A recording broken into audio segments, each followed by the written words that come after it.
ಈ ಪ್ರಪಂಚದಲ್ಲಿ ಹಲವಾರು ಅಲೌಕಿಕ ಶಕ್ತಿಗಳ ಸಂಚಾರ ಇದೆ ಅಂತ ಕೆಲವರು ನಂಬ್ತಾರೆ. ಕೆಲವರು ಅದನ್ನು ವಾದ ಮಾಡ್ತಾರೆ. ಇನ್ನು ಕೆಲವರು ಅದನ್ನು ನಂಬಲ್ಲ. ಮತ್ತು ಕೆಲವರು ಆ ಅನುಭವ ನಮಗಾಗಿದೆ ಅಂತ ಜೀವನವನ್ನು ನಡೆಸ್ಕೊಂಡು ಹೋಗ್ತಾ ಇರ್ತಾರೆ. ಇವತ್ತಿನ ವಿಷಯ ಏನಪ್ಪ ಅಂತಂದರೆ, ಯಾವುದೇ ಒಂದು ಇತಿಹಾಸ ಅಲ್ಲ, ಯಾವುದೇ ಒಂದು ಪುರಾಣ ಅಲ್ಲ, ಯಾವುದೇ ಒಂದು ಕಥೆ ಅಲ್ಲ. ನನ್ನ ಸ್ನೇಹಿತನ ಜೀವನದಲ್ಲಿ ನಡೆದಂತಹ ಒಂದು ಘಟನೆಯನ್ನು ನಾನು ನಿಮ್ಮ ಮುಂದೆ ಇಡ್ತಾ ಇದ್ದೀನಿ. ವೀಕ್ಷಕರೇ, ಅಲೌಕಿಕ ಶಕ್ತಿಗಳ ಸಾಗರದಲ್ಲಿ ಈ ಶಕ್ತಿಗಳನ್ನು ಕೆಲವರು ಬೇರೆ ಬೇರೆ ರೀತಿಯಲ್ಲಿ ಕರೀತಾರೆ. ಕೆಲವರು ದೆವ್ವ, ಭೂತ, ಪಿಶಾಚಿ ಅಂತ ಕರೆಯೋದಾದರೆ, ಇನ್ನು ಕೆಲವರು ಅದನ್ನು ಎನರ್ಜಿ ಅಂತ ಕರೀತಾರೆ. ಈ ಅಲೌಕಿಕ ಶಕ್ತಿಯಲ್ಲಿ ಸಂಶೋಧಕರು ಈ ಹಿಂದಿನ ರಹಸ್ಯಗಳನ್ನು ಭೇದಿಸಲು ಹಲವಾರು ಮಾರ್ಗಗಳನ್ನು ಹಿಡಿತಾರೆ. ಈ ಹಿಡಿದಂಥ ಹಲವಾರು ಸಂಶೋಧಕರು ಹಲವಾರು ರೀತಿಯಲ್ಲಿ ಅವರ ಜೀವನವನ್ನು ತಲುಪಿದ್ದಾರೆ ಅಂತ ಹೇಳ್ಬೋದು. ಅಲೌಕಿಕ ಶಕ್ತಿಗಳ ರಹಸ್ಯವನ್ನು ಬಯಲು ಮಾಡುತ್ತಾ ಹಲವಾರು ಸಂಶೋಧಕರು ಈ ಸಮಾಜದ ನಡುವೆ ಕಂಡುಬರ್ತಾರೆ ಅಂತ ಹೇಳ್ಬೋದು. ಅದೇನಪ್ಪ ಅಂದರೆ, ಆ ಸಂಶೋಧಕರಲ್ಲಿ ಕೆಲವರು ಮರಣ ಅಪ್ಪಿದ್ದಾರೆ, ಕೆಲವರು ತಮ್ಮ ಜೀವನವನ್ನು ಹಾಳು ಮಾಡ್ಕೊಂಡಿದ್ದಾರೆ, ಇನ್ನು ಕೆಲವರು ತಮ್ಮ ಜೀವನವನ್ನು ಒಂದು ಸಿರಿವಂತನಾಗಿ ಮಾಡಿಕೊಂಡಿದ್ದಾರೆ. ಈ ಅಲೌಕಿಕ ಶಕ್ತಿಗಳು ಕೆಲವೊಬ್ಬರ ರೀತಿಗೆ ಕೆಲವೊಂದು ರೀತಿಯಾದಂಥ ಒಂದು ಅಭಿಪ್ರಾಯ ಪ್ರಕ್ರಿಯೆಗಳನ್ನು ಮಾಡ್ತದೆ ಅಂತ ಹೇಳ್ಬೋದು. ಈ ಪ್ರಪಂಚದಲ್ಲಿ ಅಲೌಕಿಕ ಶಕ್ತಿಗಳು ಇದೆ. ಅದನ್ನು ಕೇವಲ ದೆವ್ವ, ಭೂತ, ಪಿಶಾಚಿಗಳಿಗೆ ಸೀಮಿತವಾಗಿಲ್ಲ. ಅದಕ್ಕೂ ಮಿಗಿಲಾದಂತಹ ಎಷ್ಟೋ ಶಕ್ತಿಗಳು ಈ ಪ್ರಪಂಚವನ್ನು ಸುತ್ತುವರಿದಿದೆ ಅಂತ ಕೆಲವನ್ನ ನಂಬೋದಾಗಿದೆ. ಇದು ನನ್ನ ನಂಬಿಕೆಯಾಗಿದೆ. ನನ್ನ ಸ್ನೇಹಿತನ ಹೆಸರು ಹೇಮಂತ.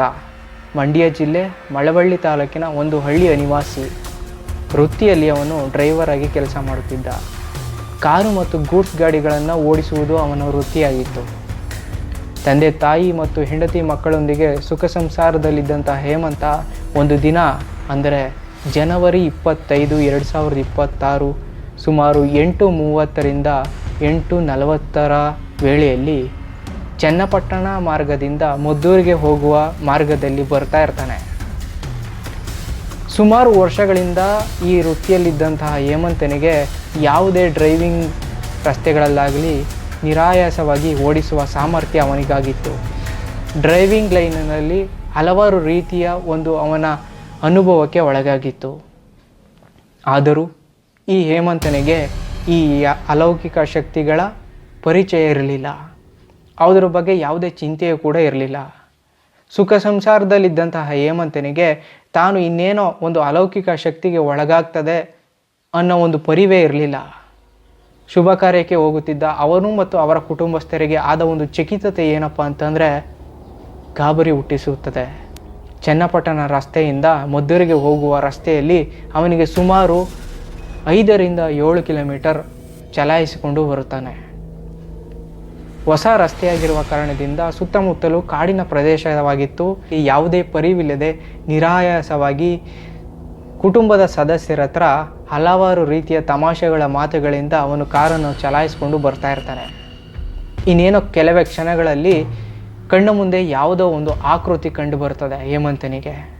ದೃಷ್ಟಿ ಇಟ್ಟು ನೋಡುವ ಕ್ಷಣದಲ್ಲೇ ಕಾರಿನ ಮುಂದೆ ಒಂದು ದೊಡ್ಡ ಸದ್ದು ಕಂಡುಬರುತ್ತೆ. ಆ ಕುಟುಂಬ ಸದಸ್ಯರು ಹಲವಾರು ರೀತಿಯ ಒಂದು ಗಾಬರಿಗೆ ಒಳಗಾಗ್ತಾರೆ. ಕಣ್ಬಿಟ್ಟು ನೋಡಿದಾಗ ಹೇಮಂತನಿಗೆ ನನ್ನ ಕಾರಿನ ಮುಂದೆ ಯಾವುದೋ ಒಂದು ಪ್ರಾಣಿ ಒಂದು ಅಪಘಾತಕ್ಕೆ ಒಳಗಾಗಿದೆ ಅಂತ ಒಂದು ಪರಿವಿಗೆ ಬರ್ತದೆ. ಅಷ್ಟರಲ್ಲಿ ಕುಟುಂಬದ ಸದಸ್ಯರಿಗೆ ಹಲವಾರು ರೀತಿಯ ಒಂದು ಚಿಂತನೆ ಶುರುವಾಗಿರ್ತದೆ.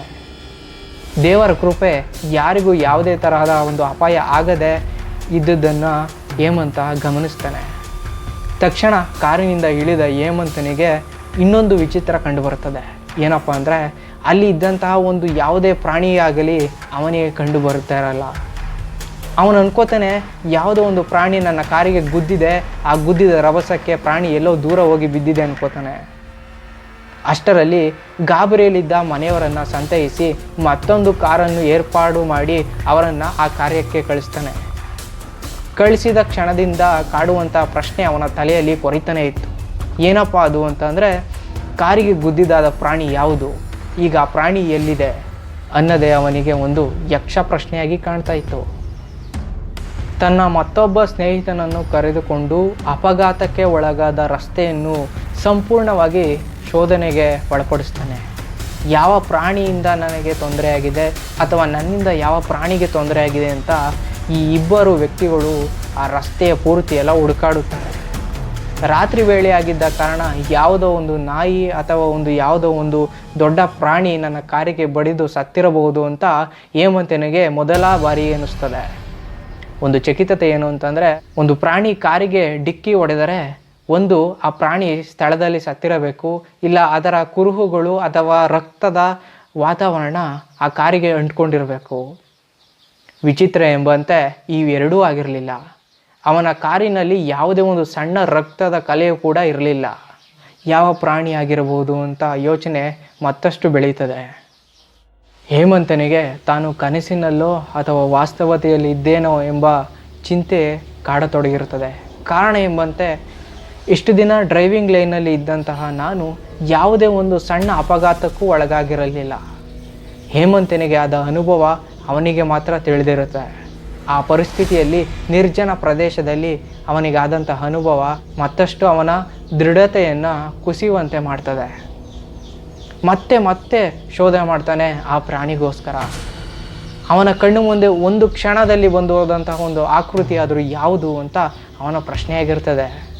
ಮನೆಯವರ ಒಂದು ನೆಮ್ಮದಿಗೋಸ್ಕರ ಯಾವುದೋ ಒಂದು ಪ್ರಾಣಿಯ ಹೆಸರನ್ನು ಹೇಳಿ ಸುಮ್ಮನಾಗಿರ್ತಾನೆ. ಆದರೆ ಅಲ್ಲಿ ಯಾವುದೇ ಪ್ರಾಣಿಗಳೂ ಇರಲಿಲ್ಲ. ಕಾರಿನ ಗುದ್ದಿರುವಂಥ ರಭಸವನ್ನು ನೋಡುವುದಾದರೆ 1 ರಿಂದ 1.5 ಲಕ್ಷ ತಗುಲುವ ವೆಚ್ಚದಂತೆ ಆ ಕಾರು ಸರಿಪಡಿಸಲು ಆಗುವಂಥ ಒಂದು ಅಪಘಾತಕ್ಕೆ ಒಳಗಾಗಿರುತ್ತದೆ. ಅದನ್ನು ನಾನು ಈ ಸ್ಕ್ರೀನ್ ಮೇಲೆ ಹಾಕ್ತಾ ಇದ್ದೀನಿ. ಕಾರು ಮುಂಭಾಗದಲ್ಲಿರುವಂಥ ಒಂದು ಬಂಪರ್ ಏನಂತಾರೆ, ಅದು ಕೂಡ ಬೆಂಡಾಗುವ ರೀತಿಯಲ್ಲಿ ಅವನು ಅಪಘಾತಕ್ಕೆ ಒಳಗಾಗಿರ್ತಾನೆ. ದೇವರ ಕೃಪೆಯಿಂದ ಯಾರಿಗೂ ಯಾವುದೇ ಒಂದು ಸಣ್ಣ ಅಪಾಯ ಇಲ್ಲದಂತೆ ಬಚಾವಾಗಿರ್ತಾರೆ. ಮರುದಿನ ಹೇಮಂತನು ಹೋಗಿ ಅದೇ ರಸ್ತೆಯಲ್ಲಿ ನೋಡುತ್ತಾನೆ. ಯಾವುದೇ ಒಂದು ವ್ಯಕ್ತಿಗಳಾಗಲಿ ಕಟ್ಟಡವಾಗಲಿ ಯಾವುದೇ ಒಂದು ರೀತಿಯಲ್ಲಿ ಕಂಡು ಬಂದಿರುವುದಿಲ್ಲ. ನಿರ್ಜನ ಪ್ರದೇಶದಿಂದ ಕೂಡಿದ್ದು, ಸುತ್ತಮುತ್ತಲಿನ ವಾತಾವರಣವು ಕೂಡ ಒಂದು ದಟ್ಟ ಅರಣ್ಯಕ್ಕೆ ಹೊಂದುವಂತೆ ವಾತಾವರಣ ಅಲ್ಲಿ ಸೃಷ್ಟಿಯಾಗಿರ್ತದೆ. ಹೊಸ ರಸ್ತೆಯಲ್ಲಿ ಬಂದ ಕಾರಣ ಹೇಮಂತನಿಗೆ ಆದ ಅನುಭವ ಅವನಿಗೆ ಗೊಂದಲಕ್ಕೆ ಒಳಗಾಗ್ತದೆ. ಒಂದು ಪ್ರಾಣಿಯ ದೇಹವೂ ಸಿಗಲಿಲ್ಲ, ಅದು ಯಾವ ಪ್ರಾಣಿ ಅಂತ ಅವನಿಗೂ ಕೂಡ ಸರಿಯಾಗಿ ಗೊತ್ತಾಗಲಿಲ್ಲ.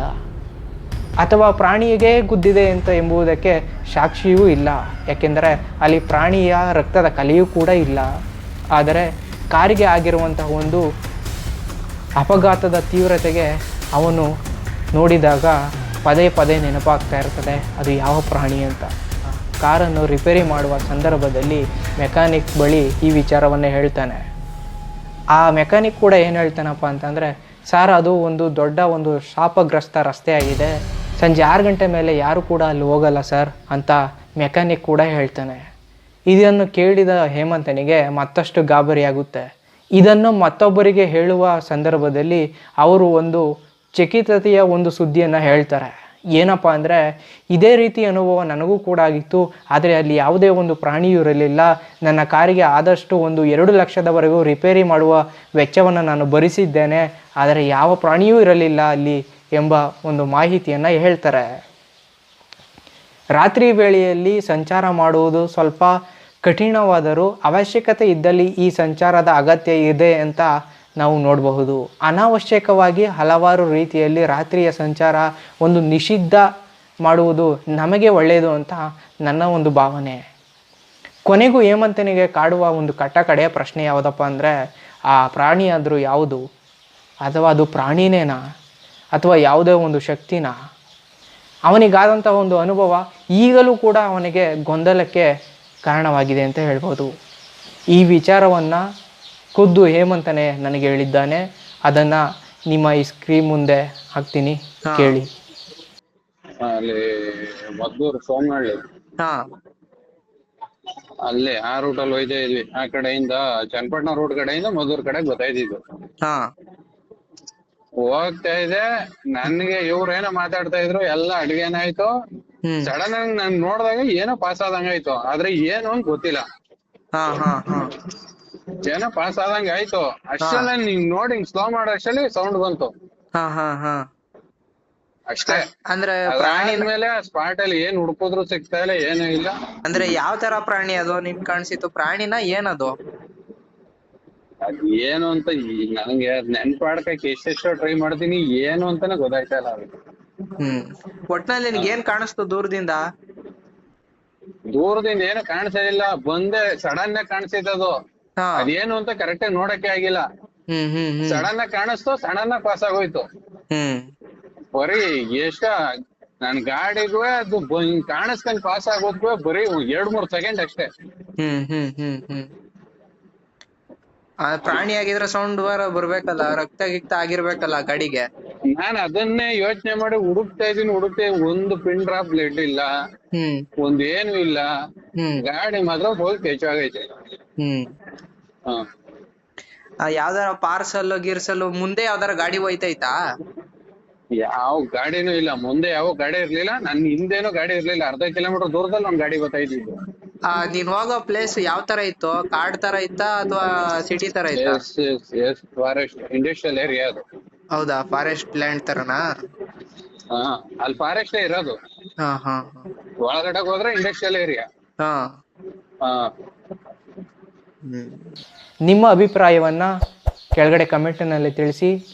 ಈ ವಿಡಿಯೋ ಇಷ್ಟ ಆದರೆ ಲೈಕ್ ಮಾಡಿ, ಇಲ್ಲಾಂದರೆ ಡಿಸ್ಲೈಕ್ ಮಾಡಿ. ಮತ್ತೆ ಎಂದಿನಂತೆ ನಾನು ನಿಮ್ಮ ಮುಂದೆ ಬರ್ತೀನಿ ಮುಂದಿನ ವಿಡಿಯೋದಲ್ಲಿ ಅಂತ ಹೇಳ್ತಾ, ಅಲ್ಲಿಯವರೆಗೂ take care, bye, be alert.